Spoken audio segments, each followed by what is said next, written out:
को जेल भेज सकते हैं, न हम किसी को जेल में रख सकते हैं। ये निर्णय अदालत का।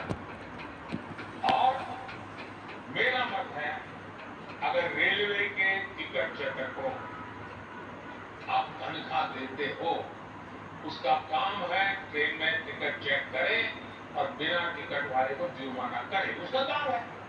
आप काम करने वाले की तारीफ करोगे कि नहीं करोगे? मान लीजिए कहीं से हेरोइन पकड़ा गया 1500 करोड़ का, तो हेरोइन पकड़ने वाले को आप तारीफ करोगे नहीं करोगे? किसी गांव में किसी जगह पे चोरी हो गई और किसी पुलिस वाले ने हिम्मत करके चोरी पकड़ ली, तो गांव वाले मिलकर के उसका सम्मान करते हैं नहीं करते हैं? ईडी 2200 करोड़ रुपया कैश पकड़ के लाया है, देश में पब्लिकली ईडी का सम्मान होना चाहिए। चिल्ला के कहो, इसका मतलब है 2200 करोड़ आपका गया। इस देश को आप पे तो कोई दर्द है क्या? 2200 करोड़ गया उसका। आप में से किसी को दर्द है क्या? जिसको दर्द है वो रो रहा है, वो चिल्ला रहा है। मतलब 2200 करोड़ में दही तेल का हिस्सा है। अब उनके 10 साल में 34 लाख रुपया कब्जा वाले स्कूल बैग में बच्चा लेकर के जाए, इतना हमने 2200 करोड़ रुपया मतलब 70 उसको पहले ऐसा नहीं होता था, आपने ये नई चीजें शुरू की है, कोई नेताओं को नहीं पकड़ता था। अब ये देश में होगा नहीं।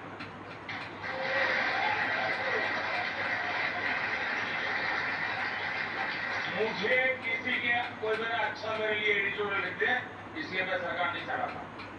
किसी टीवी पर मेरी हेडलाइन अच्छी आ जाए, इसलिए मैं सरकार नहीं चलाता। मेरे देश के लोगों की जिंदगी भर बने, मेरे देश से खर्चा चला जाए, इसलिए मैं सरकार चलाता हूँ। मैं करने के लिए निकला हूँ। आपकी सरकार के काम को लेकर के एक छोटा सा वीडियो मेरे पास में है। बहुत सारी बूढ़ी औरतें हैं, उन्होंने आपके काम के बारे में अलग अलग जवाब, ये सोशल मीडिया पर सब अवेलेबल है, बहुत वायरल हुआ है, ये एक बार मैं आपको दिखाना चाहता हूँ।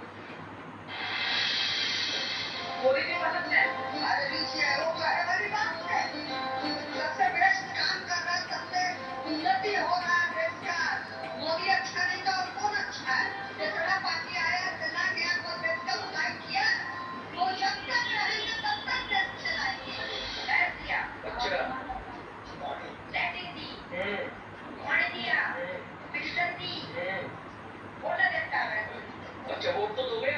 वोट देंगे जरूर, गाँव में देंगे। अरे हम सही है कि जोखिम मोदी देखिए काम हो पर हम ये करना कुछ है के वक्त कहीं के जो हम खाएगा जो ना बच्चा लेना सच्चो सब का झूठ है। सब बड़ा दिया, अच्छा शोभा ने बड़ा दिए, हम जब तक पिक्चर ना मारे और क्या सर माता मोदी है ना जब तक मेरी जिंदगी ऐसी सरकार तो आई नहीं, जब सरकार आई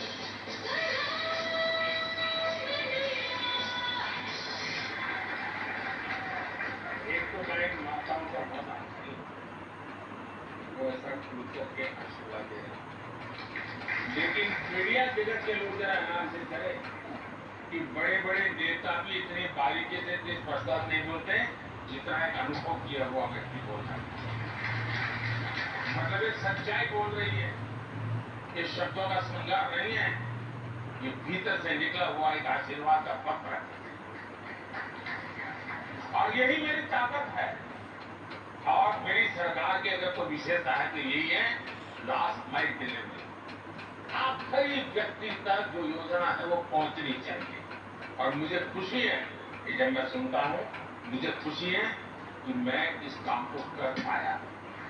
और मैं इसीलिए, और मैं दोनों, अगर ये माँ आशीर्वाद दे रही तो वो भी काम उतनी ही लगन से करता हूँ, और चंद्रयान जाता है तो वो भी काम उतनी ही लगन से करता हूँ। मैं सभी सर्वांगीण विकास के पक्ष में, और मैं कोशिश करता हूँ, लेकिन माताओं का आशीर्वाद मुझे हमेशा रहा, मेरा सौभाग्य है।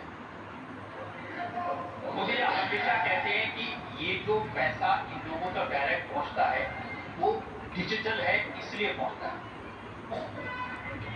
जयशंकर आपके अदालत में बड़ा इंटरेस्ट किस्सा बताया उनका, जब वैक्सीनेशन का सर्टिफिकेट दिखाना था, वो अमेरिका में थे, अपने बेटे को मिलने गए थे, रेस्टोरेंट में जाने लगे तो उन्होंने अपने मोबाइल से दिखाया और बेटे ने जेब से मुड़ा मुड़ा कागज निकाला। तो उनको लगा कि हाँ ये भारत है और ये अमेरिका है।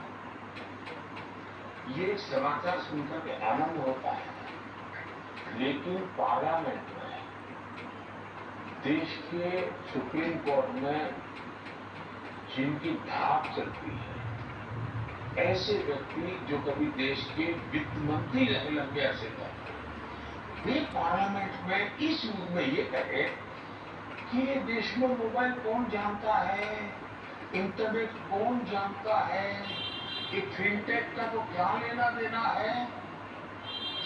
अभी बहुत पुरानी बात नहीं कर रहा हूं मैं, कुछ ही वर्षों पहले की बात है।